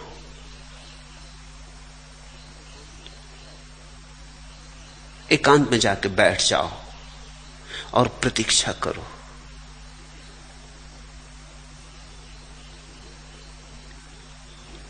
किसी न किसी दिन तुम अचानक पाओगे आंसुओं से आंसू बहने लगे अकारण। लोग सोचते हैं कारण चाहिए, घर में कोई मरेगा तो रोएंगे। मृत्यु रोज घट रही है, तुम्हारे घर में घटेगी, इसके लिए क्या प्रतीक्षा करते हो? जीवन मृत्यु से घिरा है। चले जाओ मरघट पर। बुद्ध भेज देते थे अपने भिक्षुओं को मरघट पर कि 3 महीने वहीं ध्यान कर लो, कोई लाश आएगी जलेगी, तुम बैठ के देखते रहो। रोना है तो हर जगह सुविधा है, कारण खोजने की कोई विशेष जरूरत ही नहीं, सब जगह कारण मौजूद है। देखते हो वृक्ष पर पत्ता था, कल तक हरा था, आज पीला हो गया। देखते रहो उस पीले होते पत्ते को और तुम पाओगे तुम्हारी आंखें डबडबाएं, और तुम पाओगे वो पत्ता पीला होकर गिरने लगा, वो टूट गया, अब जमीन पे पड़ा है। ऐसे ही सब गिर जाएगा, ऐसे ही तुम गिर जाओगे। ऐसा गिरना ही होने वाला है। जो फला सो झरा, यहां जो जन्मा सो मरा। यहां सब तरफ इन हरे से हरे वृक्षों को भी मृत्यु की काली छाया घेर के खड़ी। फिर कोई दुख ही जरूरी नहीं है रोने के लिए, सुख भी। इतनी मृत्यु के घिराव में भी जीवन नष्ट नहीं होता। देखो तो इस अपूर्व चमत्कार को।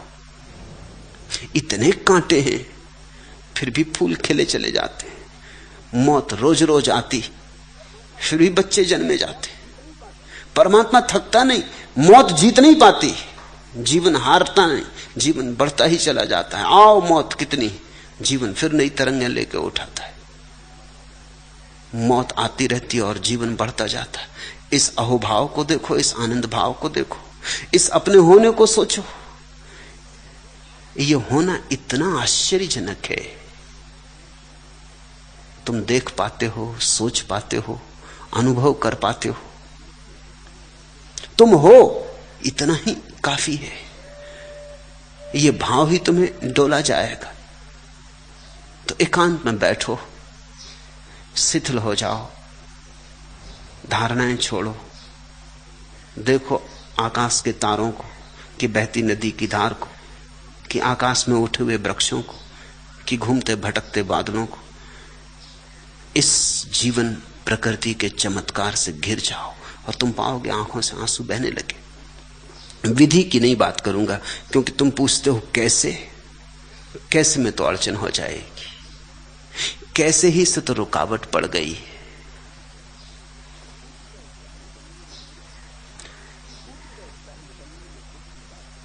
फूट कर बह निकलने में बुद्धि बाधा नहीं दे रही। तुम बुद्धि को पकड़े हो इसलिए बाधा है, इसे भी ख्याल में ले लेना। लोग सोचते हैं बुद्धि बाधा दे रही, बुद्धि बाधा नहीं दे रही। चैतन्य महाप्रभु के पास कुछ कम बुद्धि ना थी, लेकिन फर्क इतना ही है कि उन्होंने बुद्धि को पकड़ा नहीं। बुद्धि अपनी जगह, हृदय उसे डुबाता हुआ, सरोबोर करता हुआ बहता रहता।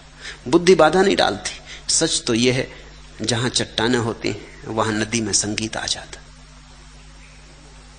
तुमने देखा झरना जब चट्टानों से बह के निकलता है तो झरने में संगीत आ जाता। चट्टाने ना हो तो संगीत खो जाता है। झरना कुछ रिक्त हो जाता है। बिना चट्टानों के झरने में शोर नहीं रह जाता, स्वर नहीं रह जाता, झरना नीरव हो जाता है, झरने की वाणी खो जाती है। तो मैं तो तुमसे कहता हूं बुद्धि की फिक्र ही मत करो, बुद्धि को रहने दो पत्थर की तरह, चट्टानों की तरह, बहुबुद्धि के ऊपर से बहुबुद्धि को घेर कर, और तुम पाओगे कि तुम्हारे हृदय के बहते झरने पे जब बुद्धि की चट्टानों की टक्कर होती तो उठेगा एक संगीत, उठेगा एक निनाद, एक मरमर। वही काव्य है, वही असली कविता है। एक तो ऐसी कविता है जो भाव उठता है और उसको तुम चेष्टा करके बुद्धि के शब्दों में ढालते हो, वही तुम्हारी अड़चन है अभी। एक और भी कविता है जो बहती अनायास बुद्धि की चट्टानों से टकराती, उस टकराहट से जो रव पैदा होता है, जो लय पैदा होती, वो जो गुनगुनाहट पैदा हो जाती, वो एक कविता है। उस कविता में अर्थ कम होगा, लय ज्यादा होगी। उस कविता में व्याकरण कम होगा, संगीत ज्यादा होगा। उस कविता को शायद बुद्धि के ढांचे में समझा ही ना जा सके, लेकिन फिर भी हृदय उससे आंदोलित होगा। आधुनिक काव्य की यही खूबी है, उसने व्याकरण छोड़ी, लयबद्धता, पुराने ढंग की मात्रा, छंद का आयोजन छोड़ा। नई कविता शुद्ध कविता है। पुरानी कविता से उसने बड़ी ऊंचाई ली। बहुत लोगों की समझ में नहीं आती, क्योंकि बहुत लोग सीमा के बाहर को नहीं समझ पाते, बहुत लोग व्याकरण के बाहर को नहीं समझ पाते, बहुत से लोग परिभाषा के बाहर को नहीं समझ पाते। ऐसा नए चित्रों में भी हुआ है, नई मूर्तियों में भी हुआ है, नई कविता में भी हुआ है। सारे जगत में एक विस्फोट हुआ है। वो विस्फोट हृदय को बहाने से है। बुद्धि के पत्थर पड़े रहने दो, इससे हानि नहीं है, इससे बुद्धि के इन पत्थरों से थोड़ी समृद्धि ही बढ़ेगी।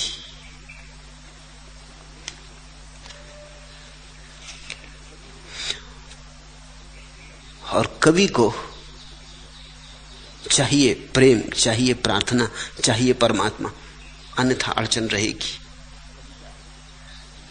जब तक कविता भजन न बने तब तक दुविधा रहेगी, और जब तक कविता प्रार्थनापूर्ण न हो जाए, अर्चना न बने, नैवेद्य न बने, तब तक अड़चन रहेगी। कौन है अंकुश, इसे मैं भी नहीं पहचानता हूं, पर सरोवर के किनारे कंठ में जो जल रही है उस त्रसा, उस वेदना को जानता हूं। आग है कोई नहीं जो शांत होती, और खुलकर खेलने से भी निरंतर भागती। टूट गिरती हैं उमंगे, बाहुओं का पास हो जाता शिथिल है। अप्रतिम में फिर उसी दुर्गम जलधि में डूब जाता। फिर वही उद्विग्न चिंतन, फिर वही प्रच्छा चिरंतन। रूप की आराधना का मार्ग आलिंगन नहीं तो और क्या है, स्नेह का सौंदर्य को उपहार रस चुंबन नहीं तो और क्या है। रक्त की उत्तप्त लहरों की परिधि के पार कोई सत्य हो तो चाहता हूं भेद उसका जान लूं। पंथो सौंदर्य की आराधना का व्योम में यदि शून्य की उस रेख को पहचान लूं, पर जहां तक भी उड़ूं इस प्रश्न का उत्तर नहीं। मृत्यु महदाकाश में ठहरे कहां पर शून्य है सब, और नीचे भी नहीं संतोष। मिट्टी के हृदय से दूर होता ही कभी अंबर नहीं। इस व्यथा को झेलता आकाश की निस्सीमता में घूमता फिरता विकल विभ्रांत, पर कुछ भी न पाता। प्रश्न जो कढ़ता गगन की शून्यता में गूंज कर सब और मेरे ही श्रवण में लौट आता। मैं न रुक पाता कहीं, फिर लौट आता हूं पिपासित शून्य से साकार सुषमा के भुवन में। युद्ध से भागे हुए उस वेदना विह्वल युवक सा जो कहीं रुकता नहीं, बेचैन जा गिरता अकुंठित तीर सा सीधे प्रिया की गोद में। नींद जल का स्रोत है, छाया सघन है, नींद श्यामल मेघ है, शीतल पवन है, किंतु जग कर देखता हूं कामनाएं वर्तिका सी बल रही हैं। जिस तरह पहले पिपासा से विकल थीं, प्यास से आकुल अभी भी जल रही हैं। प्राण की चिरसंगनी यह वहिनी, इसको साथ लेकर भूमि से आकाश तक चलते रहो। मर्त्य नर का भाग्य, जब तक प्रेम की धारा न मिलती आप अपनी आग में जलते रहो। मर्त्य नर का भाग्य, जब तक प्रेम की धारा न मिलती आप अपनी आग में जलते रहो। काव्य एक यात्रा का प्रारंभ है, अंत नहीं। काव्य की अंतिम पूर्णाहुति तो प्रेम में है।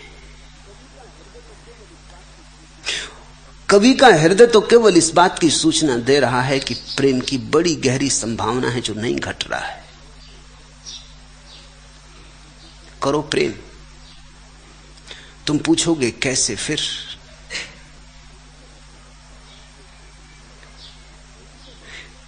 प्रेम के लिए कैसे की कोई भी जरूरत नहीं।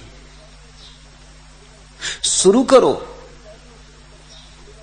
ऐसे ही जैसे कोई तैरना शुरू करता है, अनगढ़ हाथ फेंकता है। कोई भी तो यहां जन्म से ही सीखा हुआ नहीं आता।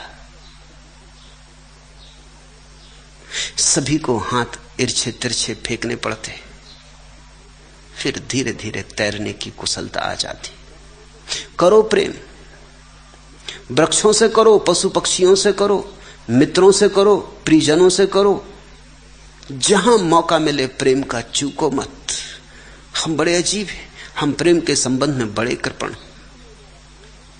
प्रेम में हम ऐसे कंजूस हैं कि जिनसे हम कहते हैं हमारा प्रेम है, उनसे भी हम बामुश्किल से प्रेम का संबंध बनाते, जैसे कि कुछ लुटा जा रहा है, जैसे कि प्रेम क्या कर लेंगे तो कुछ खो जाएगा, जैसे कि प्रेम क्या दे देंगे किसी को तो कुछ मिट जाएगा भीतर, जैसे कि कुछ कम हो जाएगा। प्रेम ऐसी संपदा नहीं है, ये तिजोरी नहीं है आदमियों की कि तुमने अगर 10 रुपए किसी को दे दिए तो 10 रुपए कम हो गए। ये कुछ मामला ही और है। ये तो ऐसे है जैसे कुएं से कोई पानी भर ले। तुम भर लो पुराना पानी, नया ताजा झरना कुएं में फूटा चला आ रहा है। पुराने को हटाओ, नया मिलता है। सड़े को हटाओ, गले को हटाओ, ताजा मिलता है। जैसे कुएं से पानी को भरते रहो तो कुआं जीवंत रहता है, झरने जागे रहते हैं, नई नई धारें फूटती रहती। सागर, दूर का सागर कुएं को भरता रहता। बीच की मिट्टी छानती है। सागर के पानी को सीधे नहीं पिया जा सकता, पियोगे तो मर जाओगे। लेकिन बीच की मिट्टी सागर के पानी को छान देती, और कुएं में पानी भागा चला आ रहा है।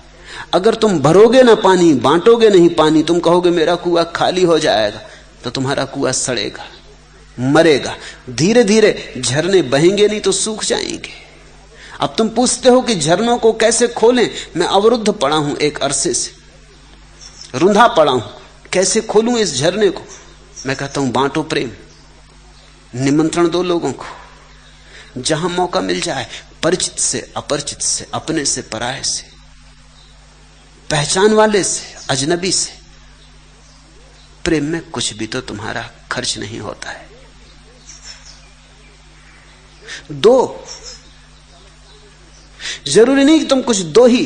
टॉलस्टॉय ने अपने संस्मरणों में लिखा है कि मैं एक दिन जा रहा था एक राह के किनारे से, एक भिखमंगे ने हाथ फैला दिया। सुबह थी, अभी सूरज उगा था, और टॉलस्टॉय बड़ी प्रसन्न मुद्रा में था, इंकार न कर सका। अभी अभी चर्च से प्रार्थना करके भी लौट रहा था, तो वो हाथ उसे परमात्मा का ही हाथ मालूम पड़ा। उसने अपने खीसे टटोले, कुछ भी नहीं था।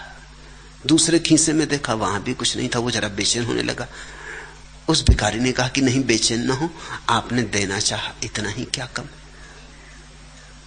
टॉलस्टॉय ने उसका हाथ अपने हाथ में ले लिया,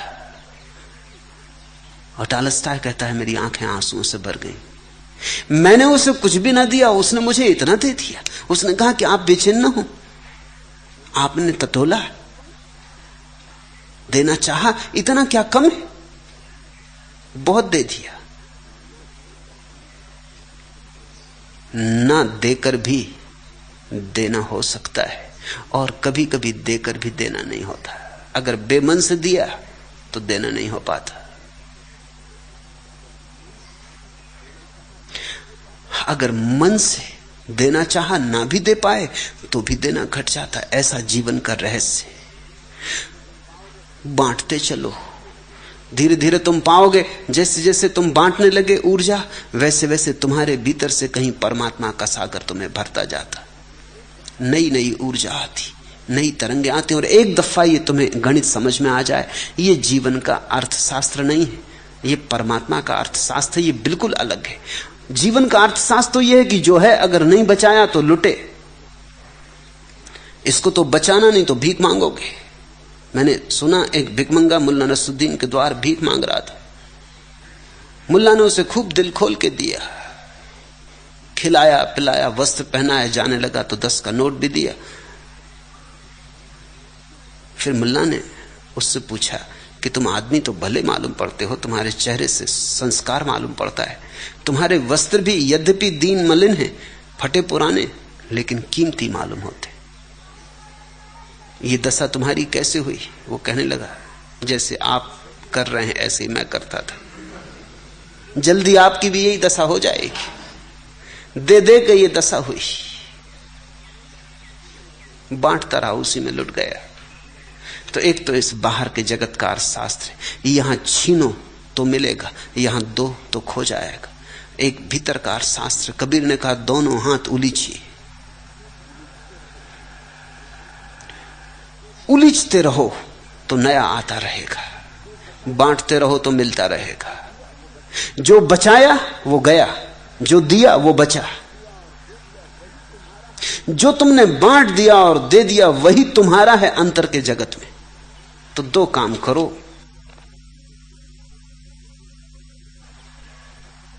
प्रेम बांटो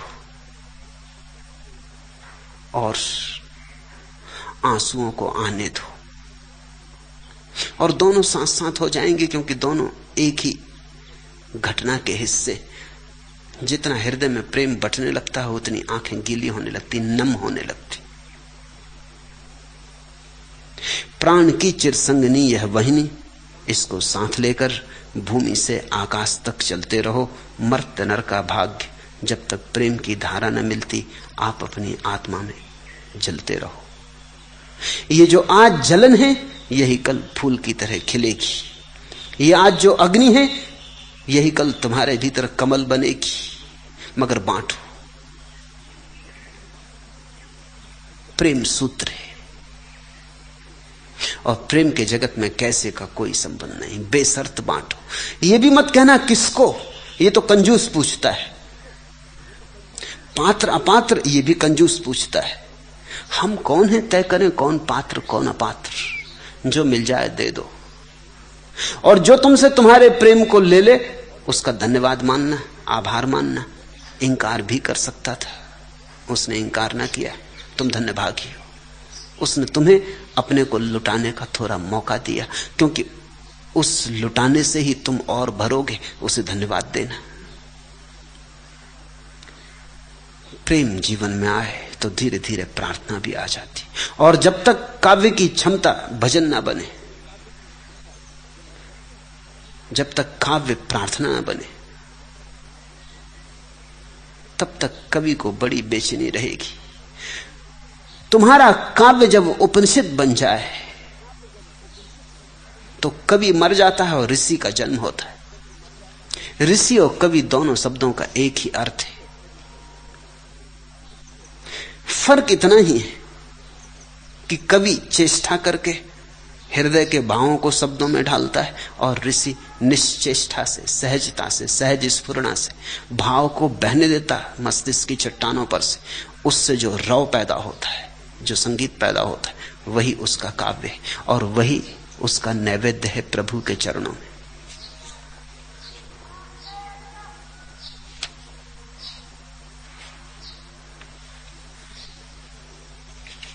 आखिरी प्रश्न।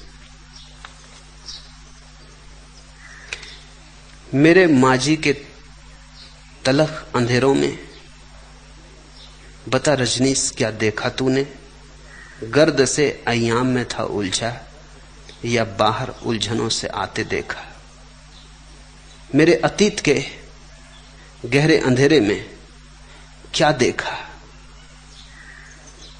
क्या मैं भाग्य चक्र में उलझा था या भाग्य चक्र के बाहर आ रहा था? दिनेश ने पूछा है। उलझे तो अभी भी हो, और भाग्य चक्र में आदमी उलझा ही रहता है जब तक पूरा न जाग जाए। भाग्य चक्र का अर्थ ही इतना होता है कि हम बेहोशी से चले जा रहे हैं। भाग्य होता ही बेहोश आदमी का है, होश से भरे आदमी का कोई भाग्य नहीं होता। बेहोश आदमी के संबंध में ज्योतिषी भविष्यवाणी कर सकते, होश वाले आदमी के संबंध में कोई ज्योतिषी कोई भविष्यवाणी नहीं कर सकता, क्योंकि होश से भरा हुआ आदमी क्या करेगा इसका कोई निर्णय अतीत के हाथों में नहीं। बेहोश आदमी क्या करेगा ये सब अतीत पर निर्भर है। अगर तुम्हारा अतीत बता दिया जाए, पता हो, तो तुम्हारे भविष्य की भी घोषणा की जा सकती। तुमने कल भी क्रोध किया था, परसों भी क्रोध किया था, और भी पीछे क्रोध किया था, तुम कल भी क्रोध करोगे, इसमें कुछ अड़चन नहीं है, क्योंकि तुम वही करोगे जो तुम करते रहे हो। तुम आदत से चलते हो, यंत्रवत हो। भाग्य यानी यंत्रवत जीवन। जैसे जैसे होश जगता है, ध्यान जगता, आदमी भाग्य के बाहर होने लगता है। फिर तुम अतीत से संचालित नहीं होते। फिर प्रतिक्षण जो घटता है उसके साथ तुम्हारा संवाद होता है। वो संवाद सीधा है, वो पुरानी आदत के कारण नहीं। उसका कोई निर्धारण तुम्हारे पीछे के अनुभवों से नहीं होता। इस क्षण की मौजूदगी और इस क्षण की उपस्थिति और इस क्षण का बोध ही उसका निर्णायक होता है। लेकिन दिनेश के जीवन में चेष्टा तो है बाहर आने की, और वही शुभ है। चेष्टा है तो बाहर आना भी हो जाएगा। मुझे इसकी चिंता नहीं है कि तुमने क्या किया, तुमने पाप किए, तुमने बुरे कर्म किए, मुझे उसकी कोई चिंता नहीं। या कि तुमने पुण्य किए, न तो मेरे लिए पुण्य का कोई मूल्य है और न पाप का कोई मूल्य है, क्योंकि पुण्य भी तुमने सोए सोए किए, पाप भी तुमने सोए सोए किए। तुम चोर थे तो सोए थे, तुम संत थे तो सोए थे। मेरे लिए तो एक ही बात का मूल्य है कि अब तुम्हारे मन में जागने की आकांक्षा पैदा हुई। उस आकांक्षा पर सब निर्भर है। वही आकांक्षा जीवन की सबसे बड़ी घटना है। मैं की बर्बादे निगाराने दिल आरा ही सही, मैं की रुसवाए मयो सागरो मीना ही सही, मैं की मकतूले गुलो नरगिसे सहला ही सही, फिर भी मैं खाके रहे साहिदे नजरा हूं दोस्त। मैं कि बर्बादे निगाराने दिला आरा ही सही, हृदय आकर्षक सुंदरियों द्वारा बर्बाद मान लिया यही सही। मैं कि रुसवाए मौ सागरो मीना ही सही, या कि शराब के प्याले और सुराही के द्वारा मान लिया वही भी ठीक। मैं कि मकतूले गुलो नरगिसे सहला ही सही, और या कि फूलों नरगिस के फूल ऐसी आंखों वाली सुंदरियों द्वारा मारा हुआ ठीक, वह भी ठीक, वह भी स्वीकार कर लिया। फिर भी मैं खाके रहे साहिदे नजरा हूं दोस्त, फिर भी मैं पारखियों के मार्ग की धूल। बस वही बात मूल्यवान है। दिनेश के भीतर पारखी का जन्म हो रहा है, आकांक्षा पैदा हो रही, आकांक्षा के पार जाने की। पूरब के क्षितिज पर सूरज की पहली किरणों की लाली प्रकट होने लगी। नहीं, तुम्हारे अतीत से, तुम्हारे माझी से मुझे कुछ लेना देना नहीं। तुमने सपने देखे अब तक, अब जागने की पहली झलक आ रही, नींद टूटने के करीब है, वही मूल्यवान है। तुम सम्राट थे कि दरिद्र, कि तुम साधु थे कि असाधु, कि तुमने अब तक पुण्यों का अंबार लगा लिया था कि पापों के संग्रह कर लिए थे, सब बात व्यर्थ है। वो सब तुमने नींद में किया था, वो सब सपने थे। अब सपना टूटने की घड़ी करीब आ रही, ध्यान के प्रति प्रेम पैदा हुआ है, वही बात महत्वपूर्ण है। और दिनेश की तैयारी मिटने की, वही बात महत्वपूर्ण है जो मिटने को, क्योंकि तुम हो ही अतीत का संग्रह।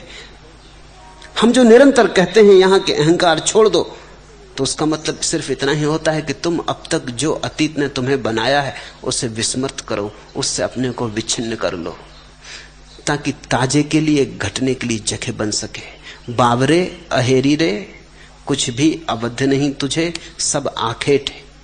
एक बस मेरे मन विवर में दुबकी कलोंस को, दुबकी ही छोड़कर क्या तू चला जाएगा। ले मैं खोल देता हूं कपाट सारे, मेरे इस खंडहर की सिरा सिरा छेद दे, आलोक की अनी से अपनी गढ़ सारा ढाकर ढूंढ भर कर दे। विफल दिनों की तू कलौंज पर मान जा, मेरी आंखें आन जा, कृतज्ञता अड़ाए पहनूं सिरोपे से ये कनकतार तेरे, बावरे अहेरी। दिनेश की प्रार्थना मुझे सुनाई पड़ रही है।